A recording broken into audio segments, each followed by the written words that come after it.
Abramos la Biblia en el capítulo 14 de Mateo,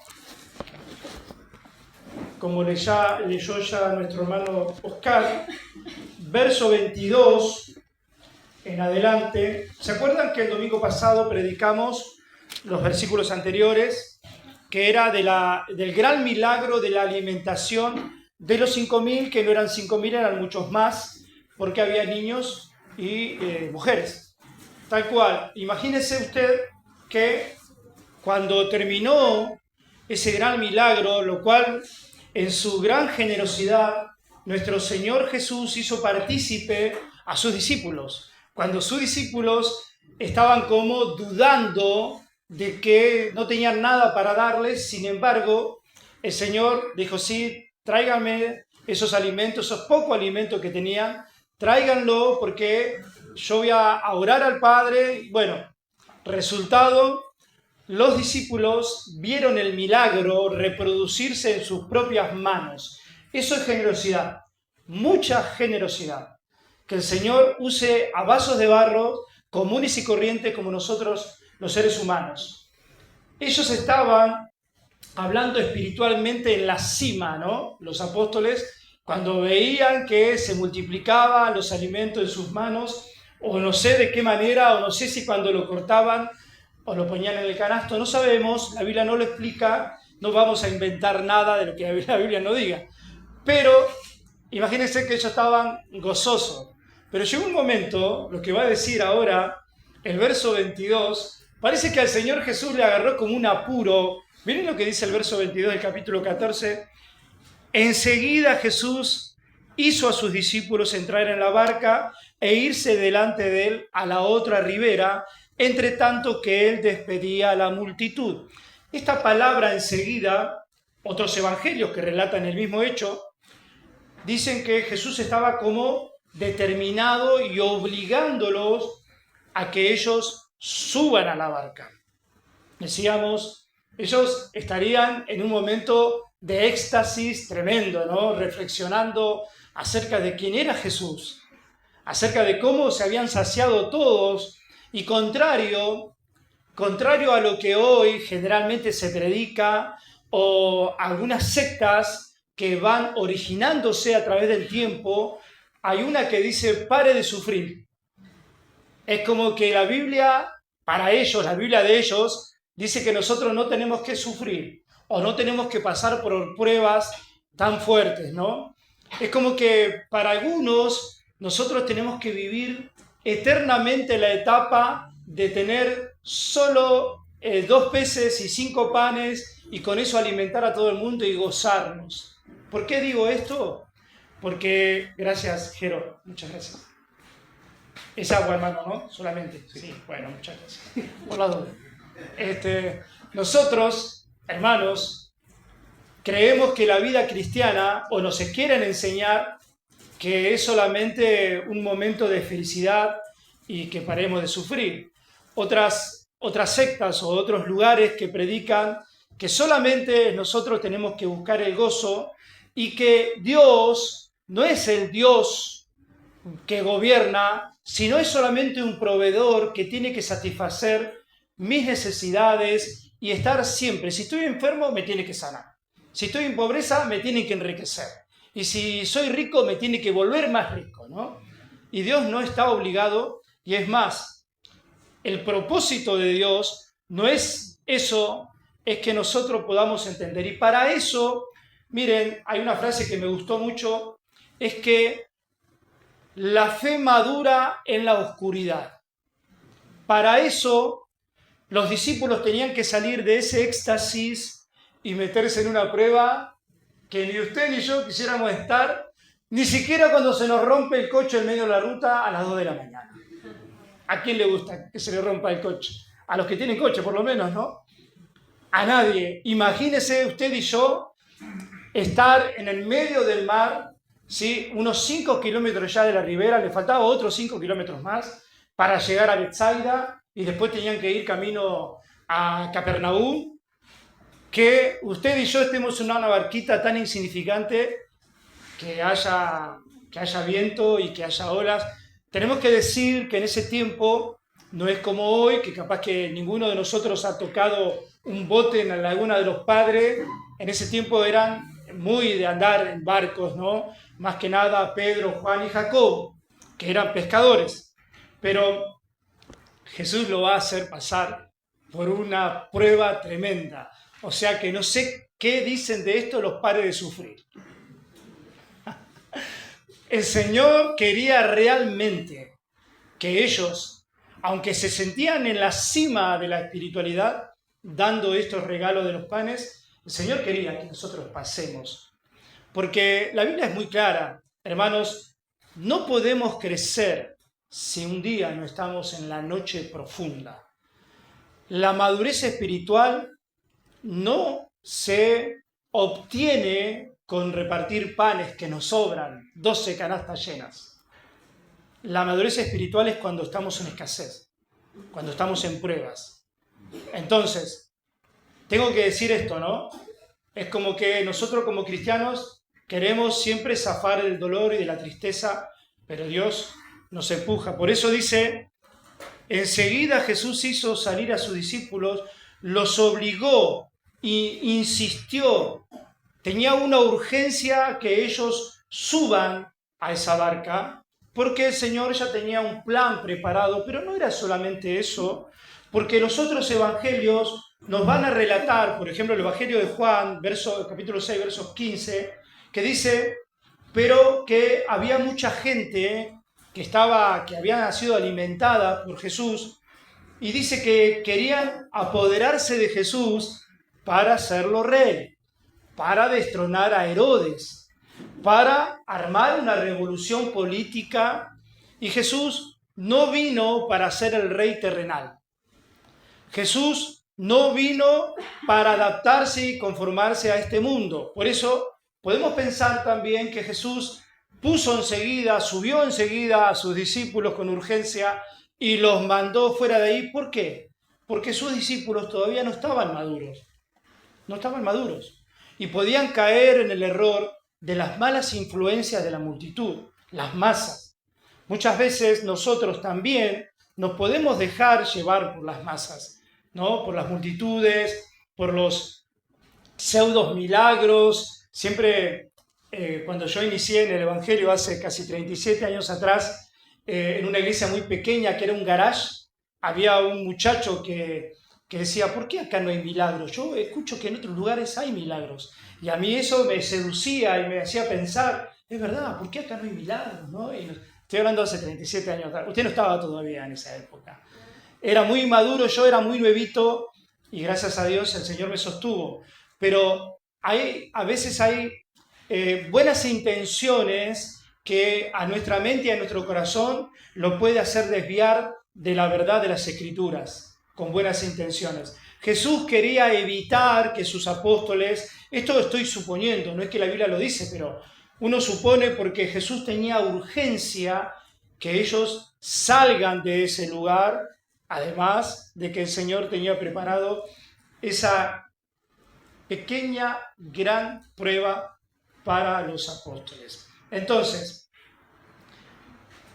dice el verso 23, despedida la multitud, subió al monte a orar aparte, y cuando llegó la noche estaba allí solo. En otro evangelio dice que le dijo, suban al barco y yo las voy a despedir a la multitud. Jesús es caballero, Él es cortés, Él es amoroso, Él despide a la multitud, Él saluda a la gente. Son cosas muy sencillas que el cristiano no debe perder de vista, ¿no? Él se quedó a despedir la multitud. Entonces, ellos suben a la barca y comienzan a remar y a remar.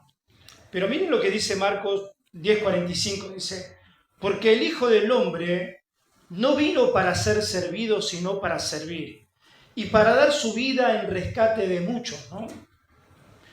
La idea que Jesús tenía siempre era que Él tenía que venir a servir, y las cosas las tenías que hacer. Y si Él en un momento tenía que pararse firme con los apóstoles y que los apóstoles hicieran Lo que el Padre le había mandado, lo tenía que hacer. ¿Por qué? Porque Él no vino a ser servido, Él tenía que servir. Y muchas veces Él tenía que tomar la autoridad que el Padre le había dado. Y recordar que Él tenía un propósito genuino. Una multitud lo quería seducir para entronarlo. ¿A quién no le gustaría estar ahí, no? Bien visible, ser presidente, ser primero, ser elogiable, que lo alaben, pero él tenía bien en mente para qué había venido, bien en mente, y quería que los discípulos tengan bien en su corazón para qué él los estaba formando como discípulos, no para ser famosos, sino para servirle al Señor. Así como Él le servía, Él no vino para ser servido, sino para dar su vida en rescate de muchos. Tenemos que tener en cuenta que Jesús, en el verso 23, dice que también Él despide a la multitud, despide a los apóstoles y se va al monte a orar aparte, solo. Animales había nada más. No estaban sus apóstoles, no había nadie. Él buscaba una intimidad totalmente solitaria con Dios, porque él no tenía soledad. Algunos de nosotros nos sentimos solos a veces mal, porque la presencia de Dios está con nosotros siempre, ¿no? Mal. No hemos entendido esa parte. No puede haber un solitario, no puede una persona que diga, un cristiano, mejor dicho, que diga que esté solo, porque está despreciando a Dios y despreciando las Escrituras.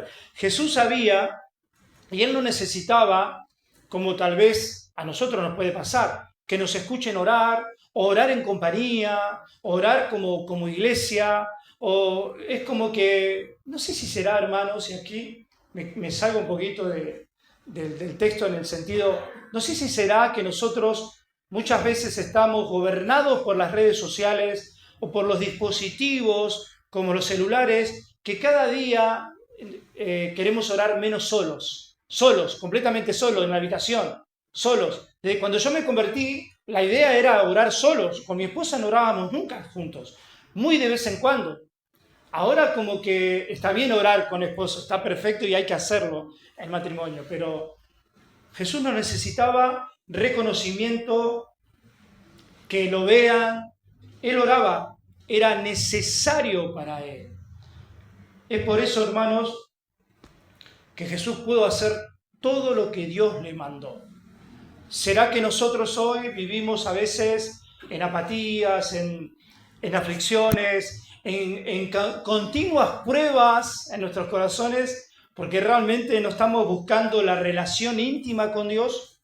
¿Será por eso? Es una enseñanza que el Señor nos da, que tenemos que orar, y muchos de nosotros cuando habla de la oración se siente hipócrita, ¿no? Porque cuando lo ve a Jesús y entiende que Jesús no iba a una habitación a orar, iba al monte a orar, cosa que nadie lo moleste, que no suene el celular, que no suene la televisión, que ningún niño lo moleste. No, dice, lo que pasa es que yo no puedo orar porque si no mis hijos, ¿quién los atiende? Excusa. No puedo orar porque tengo un negocio en casa y me tocan el timbre. Excusa, cerrá, desconectá el timbre, apagá el celular. Excusas, y después andamos llorando, y no andamos, como dicen nuestros hermanos pentecostales, en victoria. No andamos en victoria nunca. Digo, las pruebas vienen para hacernos sufrir, para hacernos crecer, pero hay excusas. Ahora Jesús no ponía excusas. Se terminó el propósito de alimentar a los 20.000, listo, se terminó ese propósito de Dios, ahora me voy a orar. ¿Por qué? Porque también Jesús era completamente hombre. Y si nosotros nos vamos a orar al Señor, nos vamos a buscar la intimidad, porque si usted ora solo o con su esposa, los varones que pecamos a nuestras maneras pecaminosas mentales, ¿le vas a decir delante de tu esposa, perdón Señor, porque hoy miré una chica en la calle? Y tu esposa está con el palo ahí, ¡pam! Te da. Claro, como vos estás agachado así, no lo podés decir delante de tu esposa o delante de otra gente. tenés que tener tu intimidad con Dios. Tenemos, plural, desde el pastor hasta al más nuevo de la iglesia, una intimidad. Una intimidad de reverencia, de venir con humildad delante de Dios. Bueno, ¿cuánto nos enseña el Señor sobre la oración? Pero bien, dice el verso 24, Jesús se fue a orar, ¿no? Los embarcó a ellos ahí, el verso 24 dice, y ya la barca estaba en medio del mar azotada por olas, porque el viento era contrario. Mas a la cuarta vigilia de la noche Jesús vino a ellos andando sobre el mar. Ahora, aquí hay una enseñanza que el Señor quiere darle tremendamente a los discípulos, esa es una verdad. Quería enseñarle algo sobre todas las cosas. ¿Qué quería enseñarle Jesús? ¿Quién era Él? Que los discípulos, aunque ya lo estaban viendo, ya sabían quién era, el hijo de María, tenía hermanos, había nacido en Belén, salía de Nazaret, pero los discípulos todavía no se daban cuenta quién era Él. No se estaban dando cuenta. Él quería realmente que los discípulos se dieran cuenta de quién era Él. Y los pone en una barca. Y esos propósitos de las pruebas es inevitable para entender quién es Jesús. Porque si no, los discípulos, tanto como nosotros, si no pasamos por pruebas, no vamos a poder ver la mano salvadora de Cristo. Y no vamos a poder entender quién es Él. Muchos hoy se embriagan con los milagros, con las retóricas de muchos predicadores, con los libros maravillosos que leemos, que está todo muy bien eso, ¿no? Pero pocos son los que se enamoran del dueño de los milagros. O sea, es como que hay personas que quieren ser pastores, diáconos, ministros, evangelistas, quieren ser, hoy está el apóstol, más adelante va a estar el arcángel, porque no les alcanza con ser apóstoles. Se enamoran de ministerios, de títulos, de posiciones y dejan de lado al autor. Esto parece que, si no, Marcelo, pero eso pasa muy de vez en cuando, no, esto pasó en toda la historia. Los apóstoles mismos, ¿se acuerdan que estaban peleándose quién se iba a sentar a la derecha de Jesús cuando Jesús volviera con su reino? ¿Sí? Posiciones, y se enamoran de aquel que calma, o mejor dicho, se enamoran del milagro en sí, pero no se enamoran del que calma los vientos. Eso hay que tener mucho cuidado, ¿no? Somos una iglesia de sana doctrina, decimos. Cuidado con enamorarse de la sana doctrina y poner por encima la sana doctrina que del mismo Jesús. Caemos en esos errores continuamente. Aún estando en la sana doctrina, podemos caer en peores errores de aquellos hermanos nuestros que no están en una iglesia de sana doctrina. Jesús quiere enseñarnos de raíz, en las entrañas, que nos quede bien claro todo lo que Él nos quiere enseñar. Entonces dice que la barca estaba azotada por fuertes vientos, verso 24. Ahora, el viento no es el juicio de Dios. Jesús no lo estaba castigando porque ellos dudaron de este poco alimento que Jesús lo pueda multiplicar. No, absolutamente, para nada. ¿Se acuerdan que el juicio de Dios lo recibió Cristo? Nosotros no recibimos juicio de Dios. Dios no es un Dios rencoroso. Dios no castiga 2 veces el pecado. Tu pecado y el mío ya están castigados en Cristo. Entonces no me va a castigar de nuevo mi pecado. ¿Se entiende? Él castigó nuestros pecados en Cristo. Lo que sí, como buen padre, ya es otra cosa, ya estamos en la gracia, ya Dios nos puede, como para decirlo acá a las niñas, un chachá en la cola, como papá e hijos, pero no es un castigo, como teológicamente hablando, la ira de Dios tenía que ser saciada, la ira que estaba en contra del pecado de la humanidad, y esa ira fue contra el Hijo. Ahora, ¿por qué Jesús los puso aquí, no? para que puedan aprender, para que puedan entender.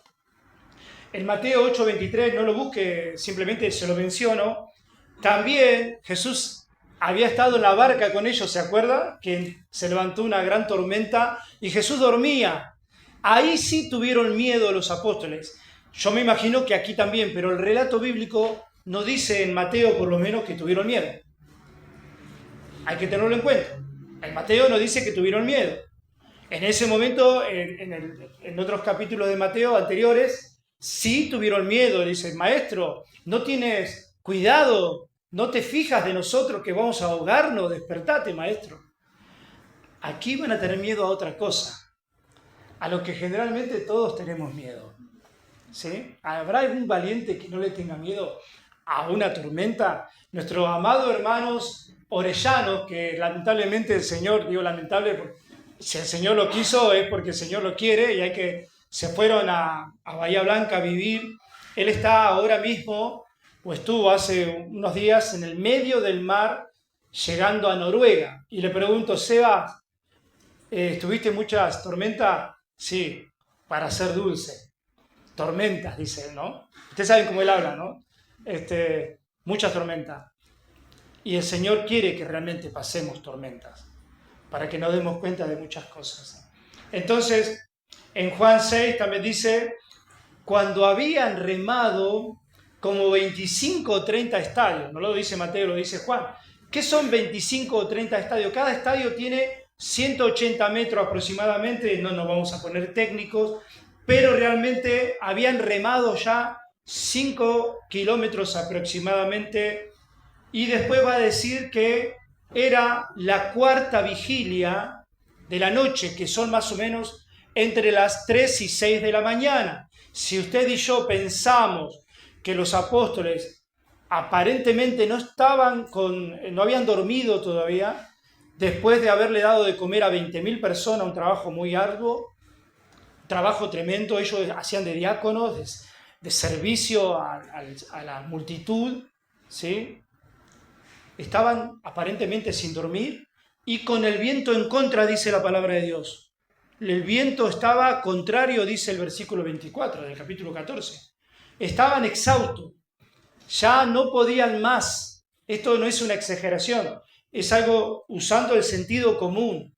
Ellos no podían más. Entonces, dice el verso 25, ¿qué pasa? Aquí viene, ¿no? Parece ser que no tenían miedo a la tormenta, o sí, pero a la cuarta vigilia, el verso 25 dice, mas a la cuarta vigilia de la noche, Jesús vino a ellos andando sobre el mar. Y el verso 26, y los discípulos, viéndolo andar sobre el mar, se turbaron diciendo, ¡un fantasma! Y dieron voces de miedo.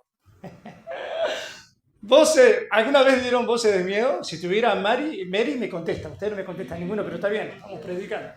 ¿Alguna vez dieron voces de miedo? Ay, hermano, le voy a contar algo tan ridículo, pero está bueno contar algunas experiencias pequeñas que tengan que ver. En una panadería que yo trabajaba, usted ahora no va a comprar más pan en las panaderías, va a hacerlo en su casa seguramente después de esto, había muchas ratas y lauchas. Sí, señor. Y sí, hay comida. Entonces un día yo entro al baño, ¿sí? Y me salta del, ¿cómo se llama esto donde hacemos los varones? Vigitorio, ¿no? Vigitorio, salta. Yo iba al vigitorio y del vigitorio salta una rata así, con una agilidad. Yo pegué un grito que ni una mujer, ni todas las que están acá pueden gritar como yo. Me salió la parte femenina de mi hermano. No sabía que yo gritaba como una mujer.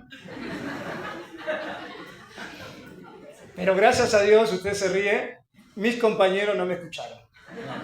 Que si no, me estarían cargando todavía. Dieron gritos de miedo.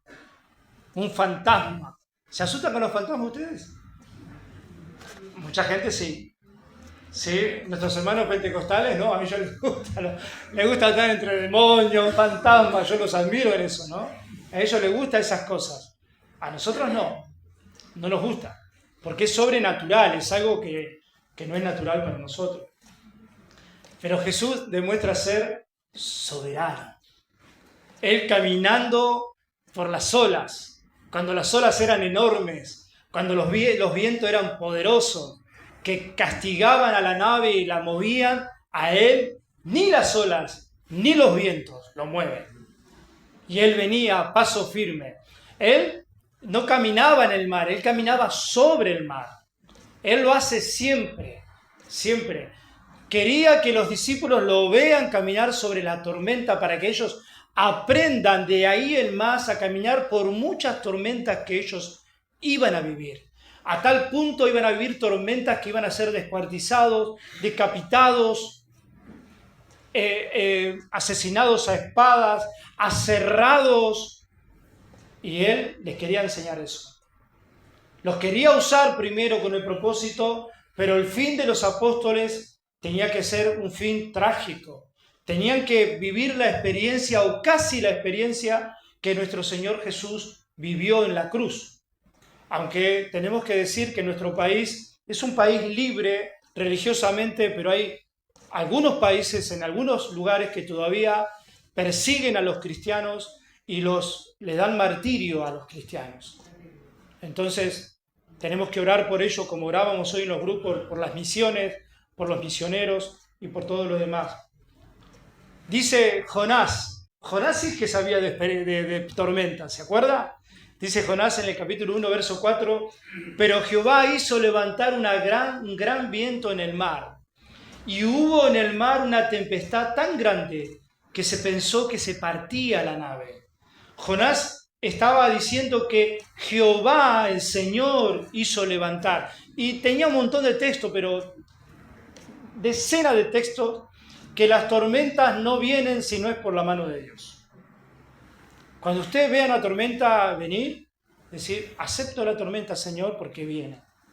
No ponga cruces o agujas cruzadas o sales cruzados como hacían nuestros padres, nuestros abuelos. No, diga, Señor, ¿querés que pasemos esta tormenta? Pero que sea con tu protección, con tu compañía. Es la tormenta, ninguna tormenta, ni solar, ni de viento, ni de lluvia, ni de nieve, ni de granizo, están, y busquen Job, busquen Isaías, en los Salmos, todas las tormentas habidas y por haber. Tu tormenta, la tormenta que estás pasando hoy, la tormenta que pasarás, la tormenta que pasaste, es porque fue voluntad de Dios. Ahora Dios no va a provocar que vos peques, ni siquiera va a usar del pecado de Él, porque Él es sin pecado. Él no puede tentar a nadie, Él no puede ser tentado por el mal, y Él no tienta a nadie. Por lo tanto, sí va a usar del pecado de la humanidad. Este sistema, este cosmos que tenemos, esta tierra maldita que hay, ¿sí? Que produce cardos, también produce tornados, también produce vientos huracanados, y que muchos cristianos pueden morir en esos vientos. Pero es consecuencia del pecado del mundo. El pecado del mundo te afecta a vos y a mí. Mi pecado te afecta a vos. Tu pecado me afecta a mí. Un conductor necio y irresponsable por la ruta, queriendo pasar un camión irresponsablemente, puede matar a un cristiano que venía arriba de ese micro.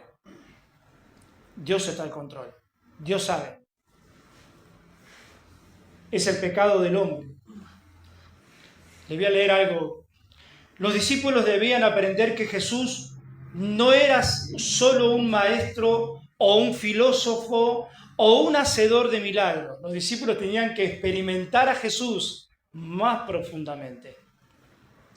Si no, tenían que saber que Jesús era Dios mismo. Él controlaba los vientos. Esa revelación transformó sus vidas. Más adelante dieron testimonio de Él con valentía y hasta estuvieron dispuestos a morir. El viento no pudo moverlo, las olas no pudieron taparlo.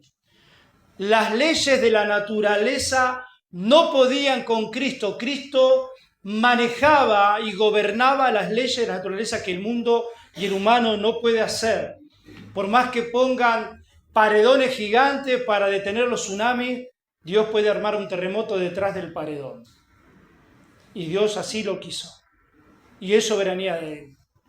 y Él sea la gloria, en la vida, en la muerte, en la tormenta, en la paz, en la calma, en los nervios, en las angustias, a Él sea la gloria.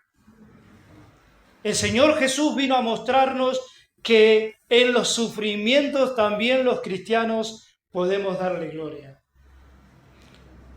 La naturaleza ha destruido tanto y destruirá tanto, pero Él, cuando quiere, para los vientos y para nuestras pruebas. La noche, aunque sea tan profunda, Él va a buscar su propósito, porque después más adelante va a decir, y cuando se subió a la barca, cesaron los vientos y el mar se hizo gran bonanza. Dios tiene estipulado una prueba para cada uno de nosotros, o muchas pruebas, según si entendés. Si sos duro, te va a mandar más pruebas, ¿sí? Porque en las pruebas o en la noche viene la madurez, en la noche más profunda viene la madurez. ¿Hasta cuándo vamos nosotros como cristianos a no rendirnos a Él y a no dedicar nuestras vidas a Él? ¿Hasta cuándo? Y el Señor te va a seguir mandando pruebas. ¿Por qué? Porque es normal. Si un cristiano está con un pie en el mundo y otro pie en Cristo, va a vivir una vida totalmente en pruebas, porque se va a involucrar con el mundo. Y el mundo, se llame familia, se llame amigos, te va a traer trastornos, dificultades. No es tu hábitat, no es tu hábitat. Los especialistas en clima no conocen a Jesús, porque si no, pues, dice, ¿de dónde salen? No sabemos de dónde nacen las tormentas. Sabemos cuánto viento va a venir, pero no sabemos el propósito de la tormenta, porque no conocen a Jesús, no conocen la Biblia. Dice el verso 27, pero enseguida Jesús les habló, diciendo, tened ánimo, yo soy, no temáis. Entonces le respondió Pedro y dijo, Señor, si eres tú, manda que yo vaya a ti sobre las aguas. Miren, enseguida Jesús les gritó. ¿Por qué? Porque Él sabe que el cristiano debe creer en la palabra de Dios. Aunque las tormentas sean contrarias, aunque las situaciones de nuestra vida sean adversas, nosotros tenemos que aferrarnos a la palabra de Él. Jesús podría haber subido inmediatamente al barco para que todo se calme, pero Jesús quiere que vos y yo no le pongamos fe a las señales, no le pongamos fe a las experiencias, y porque me entró un calor en el cuerpo, y porque la lengua se me trabó. Dios quiere que vos le creas su palabra, porque este bastón, ¿cómo se dice? El callado, ¿sí? Es el que infunde aliento. El Salmo 23 es la palabra del Señor. Él quiere que nosotros creamos a su palabra. No te va a mandar un ángel, no te va a mandar una persona a medianoche tocando, o sí, lo puede hacer, puede mandarte un ángel, pero Él quiere que el cristiano crea en su palabra. ¿Por qué? Porque su Hijo es su palabra. Él es el Logos, Él es el Verbo personificado, Él es la sabiduría personificada. Es Jesús, es verdad, es Espíritu, hoy está con un cuerpo en el cielo, pero es la palabra de Dios, el Verbo encarnado. Entonces, si no le creemos a su palabra, no le vamos a creer a un milagro, no le deberíamos creer.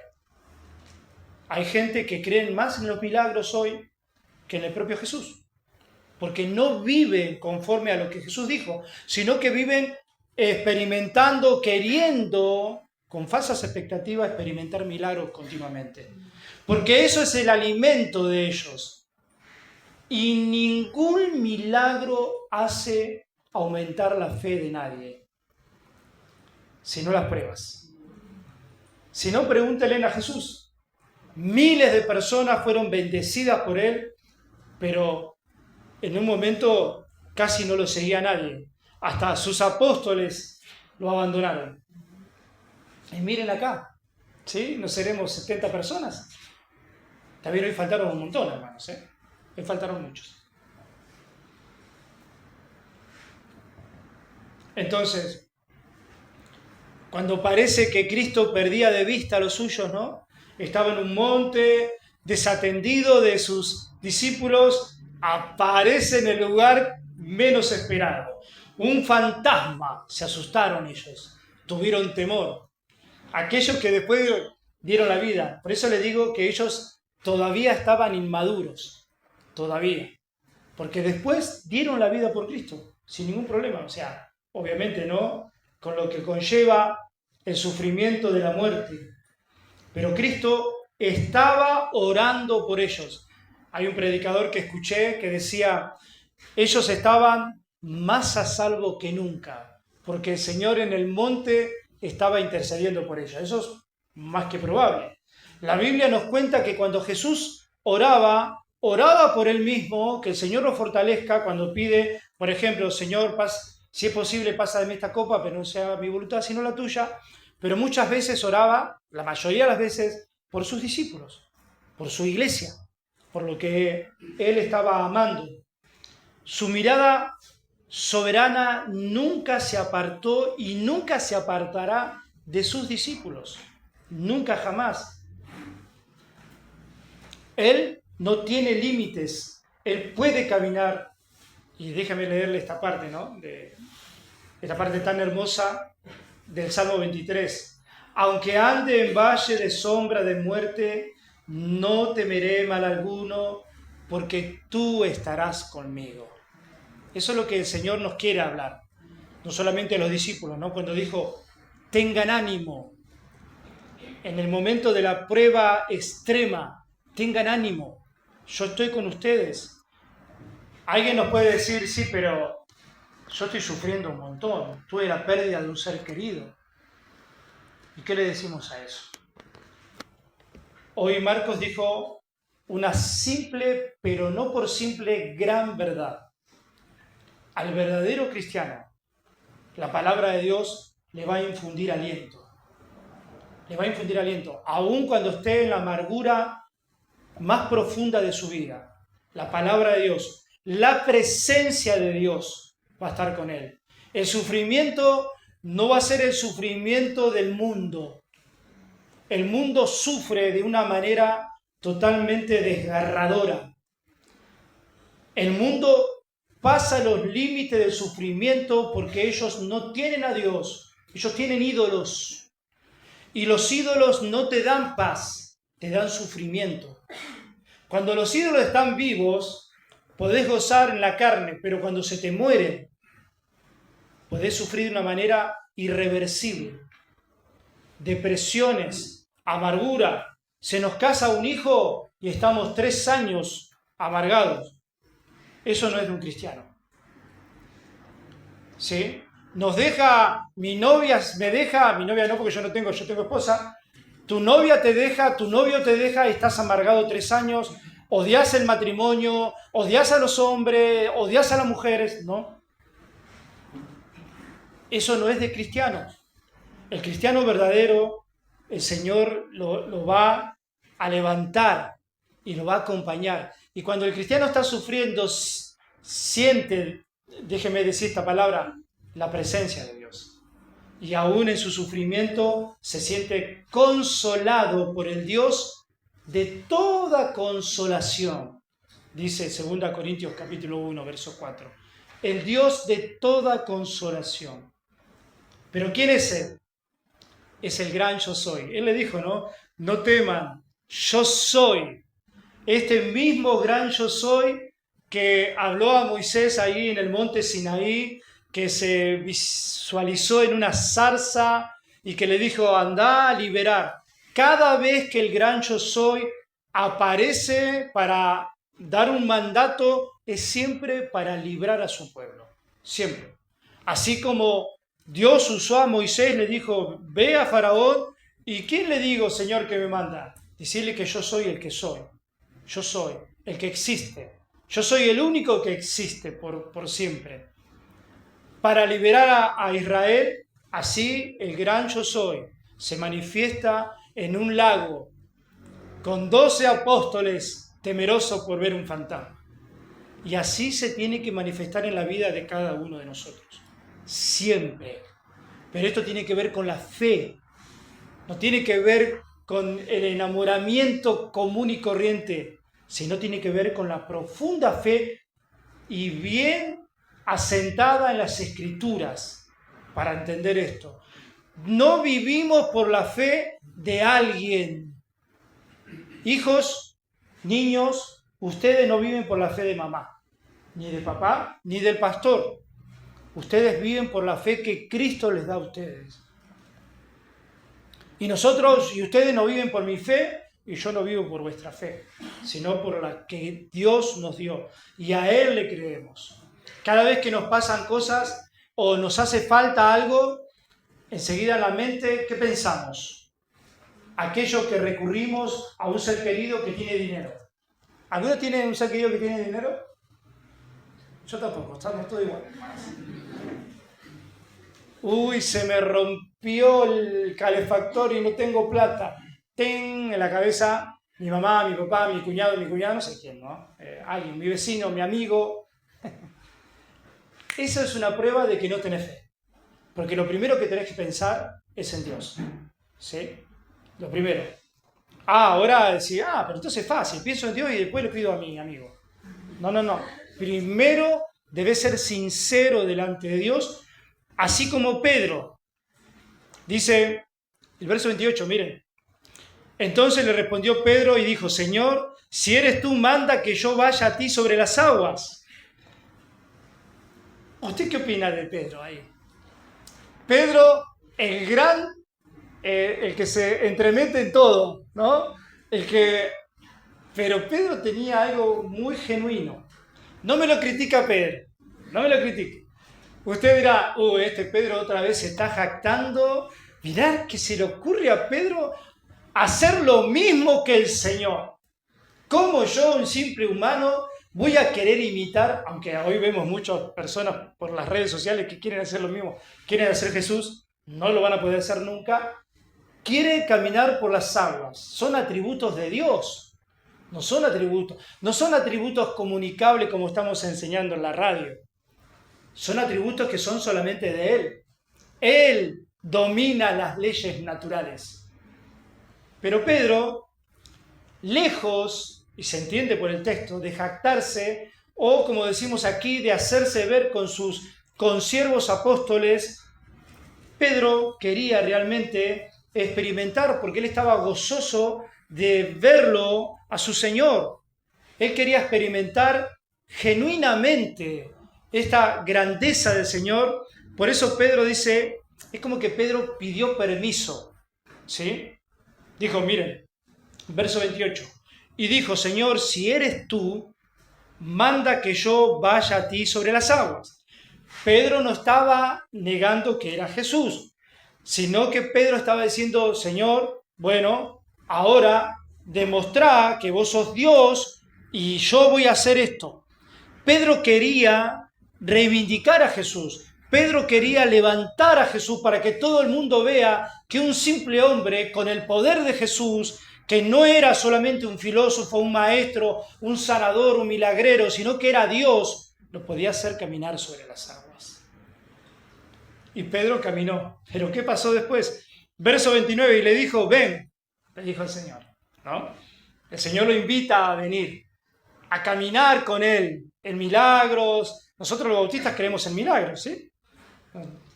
En señales, en prodigios. ¿Cuándo creemos en milagros? Cuando se trata del Evangelio, no fuera del Evangelio. Cuando se trata de predicar el Evangelio. Usted va a predicar el Evangelio, hay un enfermo, usted puede orar por ese enfermo, hay necesidades materiales, usted puede orar por las necesidades o también llevar. Tiene que ver con el Evangelio, nunca separado del Evangelio. Si no, estaríamos amando a las maravillas y a los milagros y no al dueño del Evangelio. Dice el verso 29, le dijo, ven. Y descendiendo Pedro de la barca, andaba sobre las aguas para ir a Jesús. Y el verso 30 dice, pero al ver el fuerte viento, tuvo miedo y comenzando a hundirse, dio voces diciendo, Señor, sálvame. Y el Señor Jesús le dice, el verso 31, Al momento Jesús extendió la mano, asió de él y le dijo: hombre de poca fe, ¿por qué dudaste? Hermanos, Pedro era un cristiano como usted y como yo. Pedro tenía una fe genuina, pero no siempre firme, como usted. Y los apunto con el dedo que está enderezado, no con el otro que está... Usted tiene una fe genuina, pero no siempre firme. Yo tengo una fe genuina, pero no siempre firme. Y no por eso dejo de ser creyente. Y el Señor Jesús, cuando le dice: ¿por qué dudaste, Pedro?, no le está reprochando carnalmente como nosotros nos reprochamos cuando uno comete un error. O cuando uno ve actuar sin fe. Sí, acordate que somos cristianos. Cuando uno ve actuar sin fe al otro, lo puede reprochar. No, Jesús está diciéndole que él tiene que confiar en él. ¿Por qué dudaste? Si vos sos cristiano. Ese es el reproche espiritual. El reproche de Jesús nunca es para aplastar, sino es para levantar. Y esa palabra a Pedro le quedó: no tengo que dudar. Sí, después dudó en el monte, ¿no? Cuando lo traicionó. Pero Pedro era un cristiano como usted y yo. Lo vamos a traicionar. Dios quiera que no estoy haciendo apología de la traición. Dice: bueno, ¿cuántas traiciones me quedan en esta vida? Tengo 50, Pedro traicionó una vez, traicionó otra. No. Dios quiera que no. Pero lo vas a traicionar.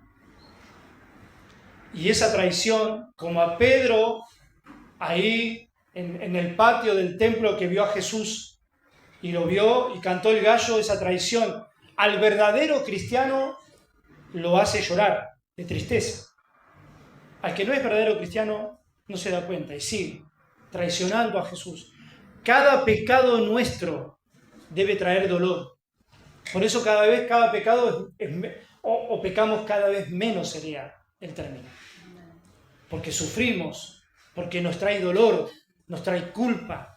Y lo que es peor, ofendemos a nuestro gran Salvador, que como a Pedro y los apóstoles lo salvó de decenas de situaciones como a usted y a mí, aunque muchas veces no nos damos cuenta. Pedro simplemente pidió poder para caminar sobre las aguas. Y el Señor le dijo: ven. Y después le da un reproche espiritual: Pedro, que no vuelva a pasar. Que no vuelva a pasar. Hermanos, si no aprendemos que tenemos que seguir mirando a Cristo. Pedro, cuando se hundió, esto lo saben todos, ¿no? El texto lo dice, lo han predicado millones y yo también. Cuando nosotros nos hundimos, cuando dudamos, cuando quitamos la mirada del Señor. ¿Y cómo es quitar la mirada del Señor? Ya entrando un porcentaje mayor del mundo a mi mente, a mi corazón, que las cosas del Señor. Como cristiano lo he experimentado. Y a veces lo experimento. Escucho muchas cosas mundanas, miro muchos programas mundanos, escucho demasiado música mundana, y no quiero decir que no se escuche música mundana. La música es un arte que Dios creó, pero cuidado de decir: bueno, acá en la Iglesia Reformada Bautista creemos en la libertad cristiana y en la libertad de conciencia, por eso nosotros ahora podemos mirar películas subidas de tono, tomar más de 3 vasos de cerveza, escuchar música mundana. No, vas a ver que eso te contamina. Todo tiene que ser con su justa medida. Cuidado. No porque entendamos las Escrituras en este sentido, no. Bien. Dice el verso 32, y cuando ellos subieron a la barca, o sea, ellos, Pedro y el Señor, se calmó el viento. Entonces, verso 33, los que estaban en la barca vinieron y adoraron diciendo: verdaderamente eres el Hijo de Dios. Ya el Padre se lo había dicho cuando se bautizó el Señor. ¿Sí? Estaba Cristo bautizándose con Juan y dice que una voz del cielo dijo: este es mi Hijo, ¿no? En él tengo complacencia, también en el monte, cuando se transfiguró, el Señor también declaró que Jesús era el Hijo. Los endemoniados gadarenos, por si no le queda claro y tiene dudas de que Jesús era Hijo de Dios, no solo el Padre lo declaró de los cielos, no solo los apóstoles dijeron, este es el Hijo de Dios, sino que los endemoniados gadarenos dijo, ¿qué tiene con nosotros, Hijo de Dios? Él es el Hijo de Dios. No se debe tratar a Jesús. Por eso es que muchas veces no crecemos en el camino del Señor. Porque no tomamos, decíamos que Jesús quiere realmente que nosotros sepamos quién es Él. Él siempre va a permanecer fiel. Dice 2 Timoteo 2:13, si fuéramos infieles, Él permanece fiel. Él no puede negarse a sí mismo. ¿Sí? Oremos para ser fieles, pero también acordémonos, cuando pequemos, no nos amarguemos de una manera que nos destrocemos. Tampoco salgamos del pecado y decir, bueno, sí, a cualquiera le puede pasar, yo soy cristiano, el Señor sabe, me conoce. No, tengamos una actitud bíblica, piadosa de todas estas cosas. Hermanos, el Señor es bueno, el Señor quiere. Muchas son las aflicciones del justo, pero de todas ellas las librará el Señor. El Señor está ahí para hacernos librar. El Señor está ahí para quitarnos del lodo, ¿sí? De la aflicción, dice el Salmo. Así que confiemos en Dios. Siempre confiemos en Dios. No tentemos al diablo.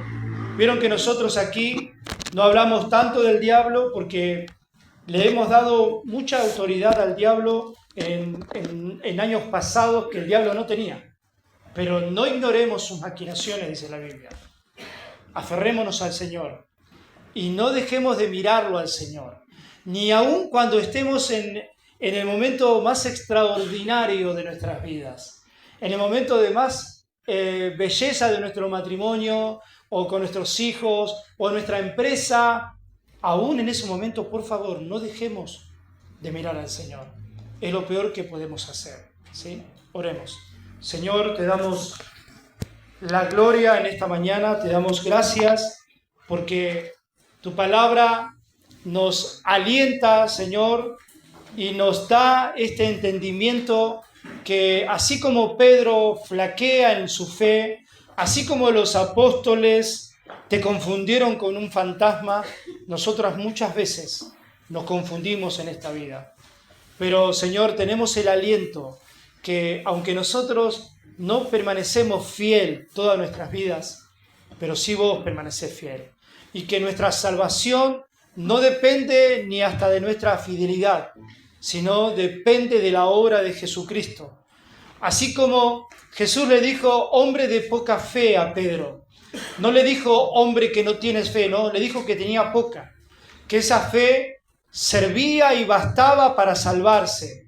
Pero se lo dijo para que Pedro y nosotros aquí podamos aumentar la fe y verte cada día más, para ser más osados espiritualmente, para declarar más tu nombre, Señor, sin temores, para que los temores se vayan y podamos expresar a Cristo siempre.